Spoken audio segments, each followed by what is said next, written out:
As if austerity, rising poverty and joblessness weren't enough, the EU's facing another crisis from its own shadow economy. In Spain alone, up to 30% of business is now hidden from government and tax inspectors. As our T-Stats Arcilia finds out, across the bloc, it's getting worse.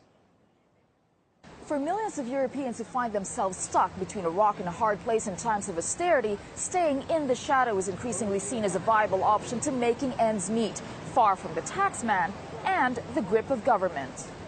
The shadow economy is a blurry area of cash-only economic activity deliberately hidden from authorities, such as undeclared work and wages or underreported business transactions. In fact, the international organization, the OECD, predicts that by 2020, the shadow economy will employ up to 2/3 of the world's workers. Now, if that sounds rather apocalyptic, let's just look at the EU's data for 2012.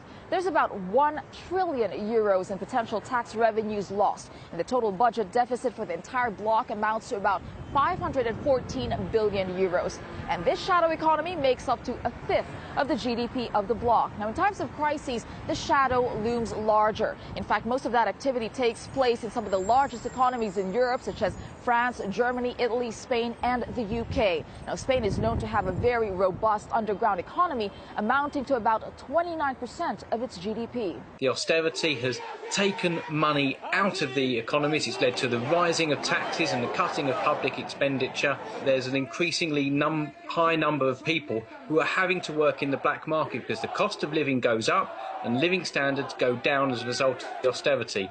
Analysts have related the rise of this phenomenon to crises and its cycles, and governments in turn are trying to play catch-up. Some have tried to limit the circulation of 500 and 200 euro notes or encourage the use of electronic payments, but unless the official economy significantly rises from the doldrums, the effects